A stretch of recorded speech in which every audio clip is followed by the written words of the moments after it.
Bonjour et bienvenue à l'émission La Parole Vivante. Cette émission, on se comprend la Bible et on découvre qui est Dieu et quel est son plan extraordinaire qu'il a pour nous. Aujourd'hui, mon collaborateur, Jean-Sébastien Morin. Salut Jean-Sébastien. Bonjour. Quel plaisir.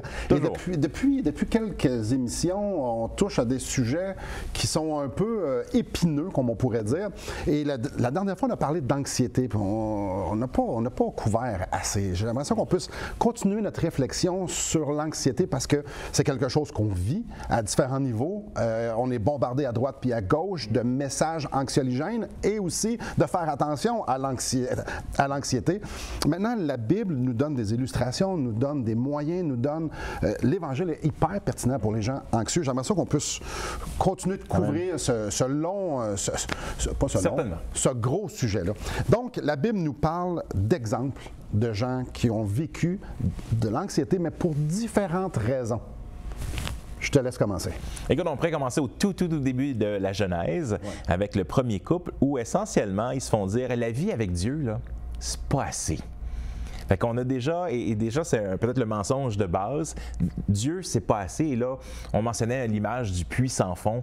Depuis la chute, on a comme pété, le jour où tu en prendras, tu deviendras comme Dieu, mais c'était un mensonge. Puis plutôt, on a pris notre pioche, on a pété le fond du trou, et là, on se retrouve avec un trou sans fond. Fait qu'à la base même de l'anxiété, c'est le fait de dire Dieu c'est pas assez.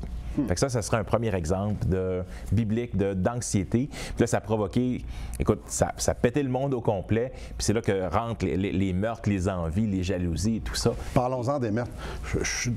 Ma Bible ici, dans Genèse chapitre 4, donc les enfants d'Adam et Ève. On n'est pas loin, effectivement. Donc, on offre des sacrifices à l'Éternel et la commande semble très claire. Et Caïn, lui, l'ascenseur ne monte pas jusqu'en haut assez rapidement. Lui, c'est pas ça qu'il fait. Il a envie de faire ça à sa façon, un peu comme papa et maman ont fait dans le jardin. Et... Dieu, il interpelle Caïn. Et je vous le lis, chapitre 4, verset 6. Et l'Éternel dit à Caïn, « Pourquoi es-tu irrité? Et pourquoi ton visage est-il abattu? » Ici, vraiment, le sens, c'est qu'il filait un mauvais coton. Il avait la mine basse. Il était tristounet. Il était tristounet. Ça ne marchait pas à sa façon. Certainement, encore c'est Dieu qui parle ici, si tu agis bien, tu relèveras ton visage, et si tu agis mal, le péché se couche à la porte et ses désirs se portent vers toi, mais toi domine sur lui. Donc, ce que Dieu est en train de dire, c'est, écoute, fais juste te repentir, fais juste dire, hey, j'ai pas fait comme il faut, j'ai pas fait ce que tu m'as demandé, puis tu vas voir, ta mine va revenir parce que tu vas faire le bien. Le manque de repentance, ne pas reconnaître qu'il avait péché contre Dieu, et tout ce qu'il avait besoin de faire, c'est de faire le bien, l'a apporté à une place ténébreuse dans son âme, dans sa tête, dans son corps, dans sa vie. Donc, il vivait cette anxiété-là, il vivait ce poids-là, mais il n'était même pas obligé. Il avait juste besoin de se repentir. Ça me fait penser au verset que Jésus dit... on est dominé, l'homme est esclave du péché qui le domine.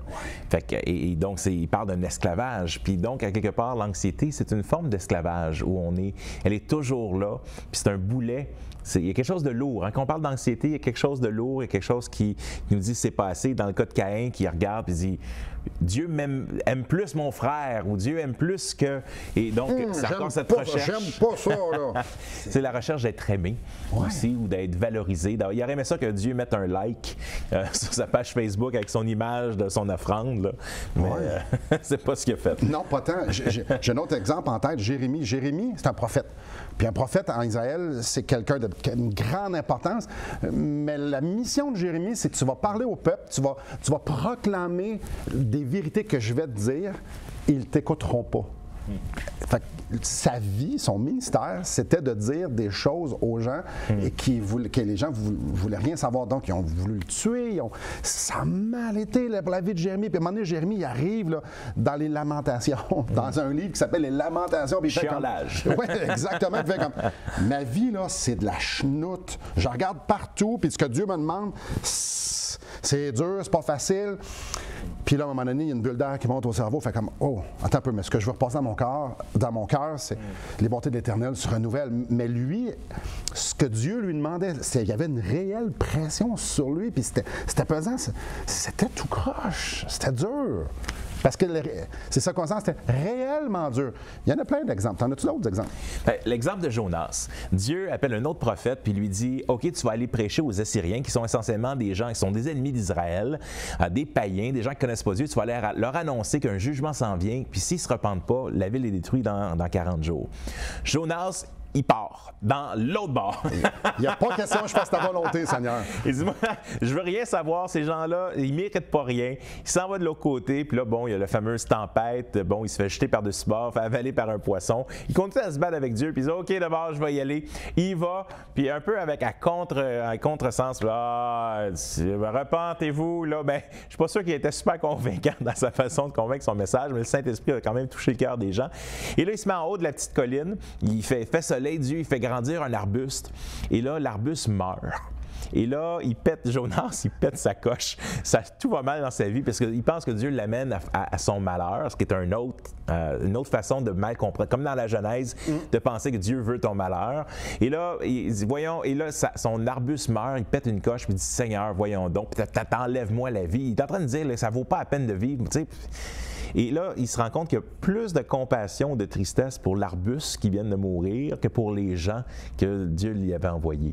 Fait que quelque part aussi, l'anxiété, c'est de mettre nos valeurs ou notre importance ailleurs que dans les choses qui sont véritablement importantes. Puis ça, c'est un autre exemple qu'on a dans la Bible. Des sources d'anxiété, il y en a plein. Il y a plein de raisons pour qu'on pourrait être anxieux, pour qu'on pourrait être dépressif, pourquoi il pourrait avoir un nuage noir par-dessus nous. C'est clair. La Bible regorge d'exemples. On vous en a juste mentionné quelques-uns, puis on va peut-être en rajouter quelques-uns au fil de l'émission. Mais chose est certaine, c'est que oui.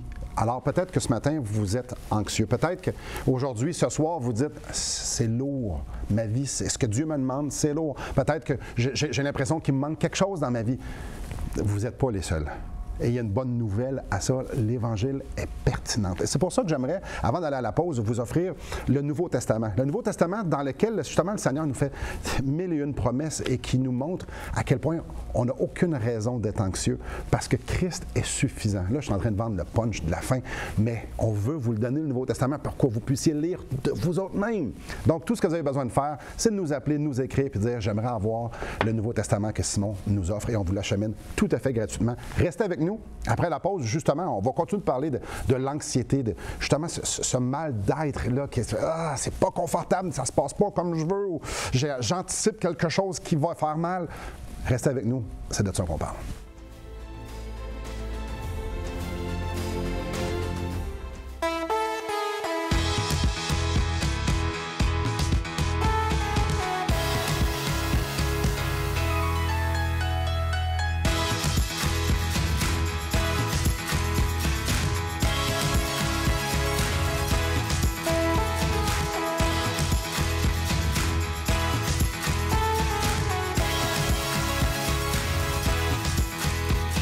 Pour en savoir plus, visitez radioespoir.ca. Bonjour à vous. Donc, on a vu dans le premier segment des exemples bibliques de gens qui ont mal réagi par rapport à des choses, puis ça leur a amené du stress, ça leur a amené causer un inconfort. J'aimerais ça qu'on regarde dans 2 Corinthiens, au chapitre 12, Paul, lui, dans tout le contexte, il est en train de parler de son ministère, puis ce qu'il a fait, puis les défis qu'il a reçus, puis il a même dit au verset 8, excusez-moi, 3 fois j'ai prié de l'ôter de moi. De quoi il est en train de parler ici? Il y aura une écharpe dans la chair. Donc, certaines personnes disent qu'il était peut-être aveugle. Certaines autres personnes ont dit que son langage, qu'il n'était pas un grand orateur. Bref, on ne sait pas trop ce que c'était. Mais on sait une chose, c'est que 3 fois, Paul est allé devant le Seigneur et a dit, là, il me semble que si j'avais pas ça, mon ministère, ça irait mieux. Et ça donne que non, il n'a pas été guéri, il n'y a pas eu cette augmentation-là de ses capacités. Voici ce qu'il dit. Et il m'a dit, en parlant de Dieu, « Ma grâce te suffit, car ma puissance s'accomplit dans la faiblesse. » Alors, Paul répond, « Je me glorifierai donc bien plus volontiers de mes faiblesses, afin que la puissance de Christ repose sur moi. » Seigneur, tu veux que je sois faible pour manifester ta gloire, manifester ta puissance? OK, ça me va. super. Mais quand même, il y a eu cet instant-là, ces instants-là qui fait comme, j'ai l'impression que ça pourrait être mieux, mon ministère, que ça pourrait être plus profitable pour l'œuvre de Dieu. Il amène ça à Dieu. Donc, c'est pas un péché. Il y a une grande soumission à la volonté de Dieu ici, mais il y a quand même cet inconfort-là par rapport à des circonstances que Dieu place devant nous. Je pense qu'il y a un bon exemple aussi d'anticipation, anxiété face à l'anticipation en Jésus. Mais effectivement, la question de la souffrance, comme que ce soit l'apôtre Paul ou Jésus, les gens vont vivre, Dieu ne va pas enlever nécessairement la maladie chronique ou enlever la chose qui est devant nous. Fait que des fois, c'est de vivre avec cette anxiété-là ou vivre avec cette déception-là.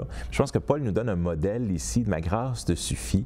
Il nous donne réellement un modèle de comment vivre avec ces types d'anxiété-là. Oui. L'autre type d'avant dans l'Ancien Testament, bien, on a des gens qui font la mauvaise chose, s'en vont dans la mauvaise direction, puis là, l'anxiété est créée par notre propre péché ou nos propres choses. Dans le cas de l'apôtre Paul, c'est pas le cas. Et certainement, dans le cas de Jésus, c'est pas le cas. On le retrouve dans le jardin de Gethsémani. On est donc juste quelques heures avant son procès, sa crucifixion. Et l'anxiété était tellement grande. Il était en train de prier. Jésus faisait la bonne chose. C'est qu'est-ce qu'il fait quand il priait? Ses disciples s'endormaient. Avez-vous pas pu prier une seule heure avec moi? Donc, des fois, le support des gens autour de nous quand on vit l'anxiété est important. C'est un peu ce que Jésus nous dit. Mais il y a tellement d'anxiété qu'il y a des grumeaux de sang qui lui sortaient de sa tête. Fait que l'anxiété là, était élevée, mais Jésus n'a commis aucun péché. Fait qu'on sait que c'était pas lié à aucun de ses péchés. Mais devant la mort, de la crucifixion, Jésus va prier, il va dire « Père, si c'est possible que cette coupe donc de souffrance soit éloignée de moi, mais non ma volonté, mais la tienne. » Il est en train de crier à Dieu, « Dieu, ça serait le temps de faire quelque chose. Ça serait le bon timing maintenant. » Mais encore une fois, une soumission à la volonté de Dieu, puis de dire, mais que ta volonté soit faite. On sait que ce qu'il allait accomplir au travers de la croix et la douleur de la croix, mais c'est le salut de l'humanité, c'est un bien beaucoup plus grand. Des fois, on ne comprend pas toujours le bien derrière pour lequel Dieu nous demande quelque chose. Mais ce que ça nous dit autant chez l'apôtre Paul qu'avec Jésus, c'est que le modèle de ta grâce me suffit. Ouais. Mais comment est-ce que je vais chercher cette grâce-là? On l'a au début de 2 Corinthiens, quand il va parler que le Dieu de toute consolation, on va dire, nous allons chercher auprès de Dieu la consolation. Puis ça, on revient un peu avec cette thématique de s'approcher de Dieu. On en a parlé un peu dans l'émission précédente. Mais il y a une part où réellement, en guillemets, physiquement, spirituellement, prier auprès de Dieu, puis d'aller dans la prière, dans la présence de Dieu, aller chercher quelque chose, ma grâce te suffit. Il y a quand même une clé ici d'arrêter puis d'aller en présence de Dieu pour se faire réaligner. Là. Parce que souvent, lorsqu'on a l'impression que ça va mal, c'est à juste titre. Je me sens inconfortable. Je me fais sortir de ma zone de confort. Peut-être que je souffre physiquement, peut-être que j'ai vécu une injustice. Donc, c'est légitime. Qu'est-ce que je fais avec ça? Souvent, à cause que je suis un pécheur, je vais vouloir revenir dans mon confort, revenir comme à moi je pense que ça devrait fonctionner.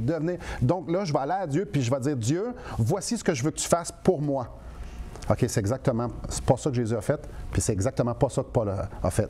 Plutôt, c'est de dire, ça c'est inconfortable, à juste titre, Seigneur, je me soumets à toi. Je sais qui t'es, je sais ce que tu es capable, je sais que tu pourrais changer toute la narrative, toute l'histoire ici si tu voulais, mais non, tu ne la changes pas. Alors, je me soumets à toi et je veux que tu viennes marcher avec moi. Je veux que tu viennes m'accompagner. Je ne veux pas que ça soit moi qui te fasse changer, je veux que ça soit moi qui change pour toi.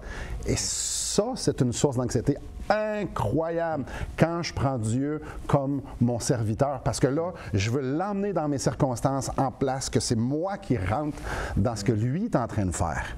Il y a un monde de différence ici. Mais je pense que l'Écriture nous donne un modèle dans les psaumes aussi.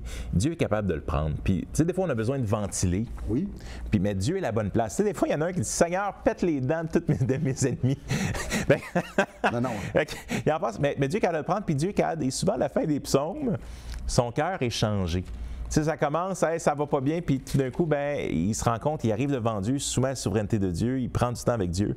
Non, je vois que. Tu sais, puis dans le fond, tu vois, et ce mouvement-là dans la prière, mais c'est correct. Tu sais, des fois, on pense qu'on doit refouler tous nos sentiments, qu'on doit être comme Spock là, dans Star Trek, qu'on doit avoir aucun sentiment, puis les chrétiens n'ont pas le droit de sentir l'angoisse, l'anxiété, la dépression. Non, la Bible nous montre, tu sais, c'est un livre avec une gang de gens imparfaits. puis qui disent non, regarde, lis les psaumes, là, prends le temps, là, puis tu vas voir que c'est une gang de gens imparfaits, puis que les prières ne sont pas politiquement correctes avec Dieu, mais ils sont là pour une raison, puis c'est pour nous donner une piste. Je fais la lecture juste avant d'aller à la pause. Si vous avez une Bible, tournez avec moi dans le psaume 42. J'aimerais juste vous mettre des mots bibliques sur ce que Jean-Sébastien vient juste de dire. Comme une biche soupire après des courants d'eau, ainsi mon âme soupire après toi, ô Dieu. Dans une terre désertique, il est en train de dire ici, là, je suis en train de dessécher. Là. Mon âme a soif de Dieu, du Dieu vivant. Quand irai-je et paraîtrai-je devant la face de Dieu? Il a l'impression d'être abandonné. Mes larmes sont ma nourriture jour et nuit. Clairement, ça va pas bien. Pendant qu'on me dit sans cesse, où est ton Dieu? Les gens, les moqueurs me disent, ah ouais, ton Dieu ne te délivre pas. Qu'est-ce qui se passe? Je me rappelle avec effusion de cœur quand je marchais entouré de la foule et que je m'avançais à sa tête vers la maison de Dieu au milieu des cris de joie et des actions de grâce d'une multitude en fête. Il se rappelle quand il allait adorer avec son peuple au temple, il fait comme « Ah, mais c'est plus ça! Ça va mal! Dieu, t'es loin, je soupire après toi, qu'est-ce que tu fais? » Et j'aime ce qu'il fait au verset 6. Il se parle à lui. Pourquoi t'as battu mon âme et gémis-tu au-dedans de toi, au-dedans de moi? Espère en Dieu, car je vais le louer encore. C'est correct, vivre dans un gouffre, parce que plusieurs d'entre vous, peut-être, présentement, vivez dans un gouffre. Et c'est là qu'il faut se rappeler de dire, oh, attends un petit peu, espère en Dieu. Je veux me rappeler à quel point Dieu est bon, à quel point Dieu est grand, puis à quel point Dieu m'aime. Alors je me tourne vers toi. J'arrête de contempler ce qui va mal, même si c'est vrai, et je me tourne vers celui qui me dit qu'il m'accompagnerait et qui me porterait jusqu'à destination. Restez avec nous. Après la pause, on va continuer de parler de ça, de créer un environnement moins toxique, moins anxiologène. Restez avec nous. Depuis maintenant 15 ans, nous avons l'immense privilège d'annoncer la bonne nouvelle de Jésus-Christ. Par la grâce de Dieu, nous avons fait plus de 500 émissions, distribué gratuitement des milliers de livres et que dire des centaines de personnes qui ont répondu par la foi à l'appel de Jésus. Aujourd'hui, nous aimerions inviter ceux qui ont reçu cette bonne nouvelle à faire équipe avec nous. Aimeriez-vous avoir un impact dans la francophonie pour l'Évangile? Joignez notre équipe en participant financièrement à la production de l'émission et en nous permettant de continuer à offrir de la littérature gratuitement à ceux qui sont ouverts à l'Évangile. Contactez-nous. Il nous fera plaisir de vous partager comment vos prières et vos dons peuvent faire la différence.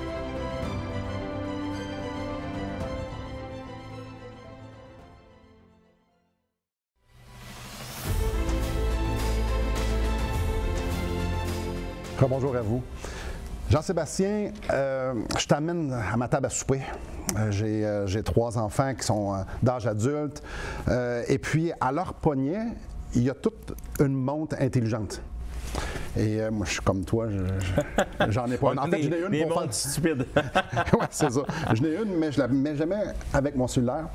Parce que je vois tout le temps mes enfants, puis même ma femme, ah, il y a quelque chose. Fait que là, on mange, on est en train de discuter, oh, il y a quelque chose. Puis moi, ça vient m'irriter. Je me dis, quoi, ça, c'est plus assez. Il faut que tu sois aussi connecté à tes centaines d'amis, puis toutes les circonstances, puis la dernière nouvelle. Des fois, absolument que j'ai l'impression qu'on est en train de manquer le moment présent. Puis c'est une conversation qui arrive souvent à la maison. Puis je leur ai demandé, puis comment vous aimez ça, votre montre? Fait qu'ils ont tous dit, ah, ben c'est le fun, on est tout de suite avertis. Peu importe ce qui arrive sur nos médias sociaux ou dans les nouvelles, on est tout de suite avertis. Et moi, je leur ai dit, ah, c'est exactement pour ça que j'en ai pas. Il y a des choses qu'on peut se mettre dans notre vie qui vont produire de l'anxiété. Parce qu'être toujours connecté à l'affût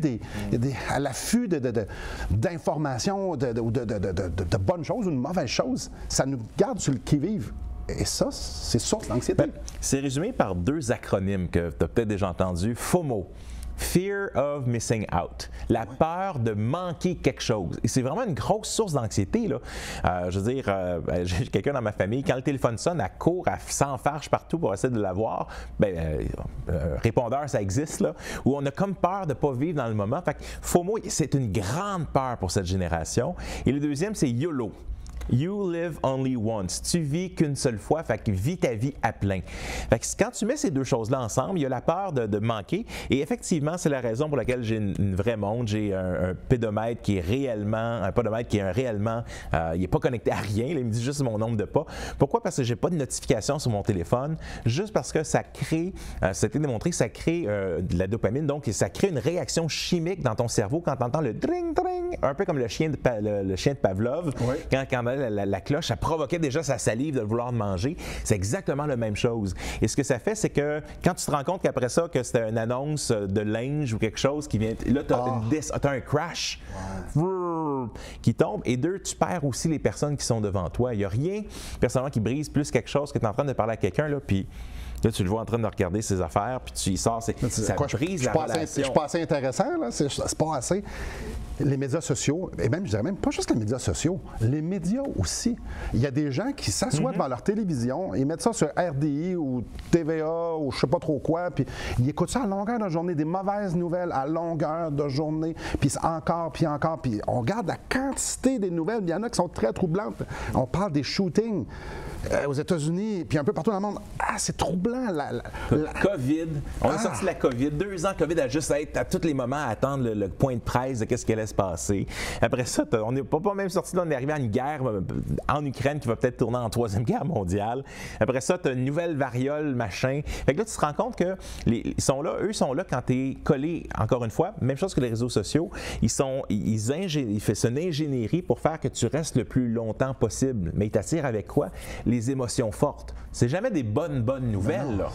Là. Et là, tu vois, et même quand ils t'annoncent un chèque cadeau, ils te disent combien est-ce que c'est terrible la situation autour de toi, puis l'inflation, puis ci ou ça. Fait que je te disais, actuellement, au moment qu'on filme, je suis dans un jeûne de nouvelles, justement. Puis je trouve que mon anxiété, mon stress a diminué. C'est-à-dire, ça ne veut pas dire que je ne m'intéresse pas à ce qui se passe dans le monde. J'aime ça, j'aime la politique, j'aime plein de choses. Sauf que la réalité, c'est que des fois, c'est d'être connecté. Ça provoque un niveau d'anxiété que tu dis, hey, l'enlever, là, boy, je réalisais pas que ça faisait pas. Tu sais, des fois, tu as un gros bruit. J'avais de la construction chez nous, puis tu es à longueur de journée. Puis à un moment, tu es habitué, puis à un moment donné, ça arrête. Hey, on est-tu bien dans le silence, hein? Fait que ça enlève. Tu te rends pas compte que c'était stressant d'entendre la construction au loin, mais c'est un peu ça. Je te dirais aussi, les médias sociaux, une des façons qu'on peut créer pour nos enfants, j'utilise les médias sociaux, Facebook, c'est une des plateformes qu'on utilise, YouTube et tout ça, pour justement partager l'Évangile, donner nos... Fait qu'il y a une partie qu'on veut l'utiliser, mais en même temps, je protège mes enfants de l'utiliser. Pourquoi? Parce que de vouloir donner une image parfaite, beaucoup de l'anxiété, des dépressions, des suicides sont liés, entre autres, aux réseaux sociaux. Fait que je me dis, est-ce que je veux vraiment que mon enfant vive cette anxiété-là? Il y a le bullying aussi qui est très, très fort en ligne. L'intimidation. L'intimidation. Quand on était jeune, moi j'ai vécu de l'intimidation. Tu reviens chez vous, c'est un safe space, c'est un endroit sain. Sauf que maintenant, ils sont chez eux, ils ont leur téléphone, ils ont aussi l'intimidation continue partout. Et elle est souvent, malheureusement, encore plus vicieuse parce qu'il y a ce regard, tu n'es pas avec la personne en face, c'est plus facile de briser l'autre personne de loin. Fait que je te dirais, il y a donc de créer un environnement, de dire, écoute, est-ce qu'on peut réfléchir avec les gens autour de nous, dans notre couple, dans notre famille, certaines limites, puis si nos enfants sont plus vieux, de discuter avec eux des effets réels que ça a. Parce que des fois, tu te rends compte que le fear of missing out est vraiment là. Il est là, puis ça peut mener très profondément à une anxiété. Rapidement, j'aimerais parler d'un environnement aussi qui pourrait être toxique lorsque on met des attentes envers les autres et que ça détermine qui ils sont. Exemple, si j'ai un enfant qui a de la difficulté à l'école et que je le pousse à avoir des bonnes notes, et mettons, son grand frère, lui, est bon à l'école, puis il dit, pourquoi tu n'es pas plus comme les comparaisons? Source d'anxiété incroyable pour nos enfants. Quand je dis à ma femme, non, pas quand je dis pas ça à ma femme, mais exemple, elle a eu 3 enfants, regarde son corps, elle a fait attention à elle. C'est terrible ce que je peux faire à ma femme. Nous pouvons être des vecteurs d'anxiété pour les autres, justement parce qu'on dit des choses qui qui font en sorte que les autres ne sont pas à la hauteur. Ils se voient comme ils ne sont pas à la hauteur. Ça peut arrêter ça. La Bible nous dit d'être des imitateurs de Dieu. On peut l'être à cause du Saint-Esprit qui est en nous, mais justement, en quoi? C'est en créant un environnement d'amour inconditionnel. Une des raisons, je ne vis pas d'anxiété dans ma relation avec mon épouse parce que je sais que ça repose sur l'amour inconditionnel l'un envers l'autre, qui est basé dans ce que Dieu nous a donné. Fait que je ne suis pas anxieux de savoir ma femme va-tu partir ou pas. Non, parce qu'on bâtit sur Jésus. Avec mes enfants, je veux qu'ils soient aimés inconditionnellement, qu'ils soient bons à l'école, qu'ils soient pas bons à l'école, qu'ils réussissent pas. Mais d'avoir, si on crée, si on dit, dans le fond, peu importe, you're enough. Tu sais, t'es assez, t'as pas besoin d'être plus. Je t'aime tel que tu es, pour le meilleur et pour le pire. Et si le pire, quand moins, tu sais, quand le plus poche arrive, je suis là aussi, on va travailler en ça. Fait que déjà, d'avoir un réel safe space, réel à la maison, mais basé sur l'amour inconditionnel que seul l'Évangile nous permet d'avoir pour les autres. Je pense que c'est déjà un pas extraordinaire de dire, je vais créer un environnement non toxique, mais un environnement divin, en guillemets, parce que c'est basé sur l'amour inconditionnel. À la place d'imposer sur les gens que j'aime mes insécurités, à la place, on va aller avec eux à Christ pour dire Christ est suffisant. Restez avec nous après la pause. On va terminer l'émission justement avec cette personne qui est extraordinaire, Jésus. Restez avec nous.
Bonjour à vous. Donc, Jean-Sébastien, on a parlé d'anxiété, ce qui peut causer l'anxiété. Il y a des bonnes formes d'anxiété dans le sens que Jésus, il anticipait quelque chose et que c'était normal. Puis il y en a d'autres que c'est à cause de péché.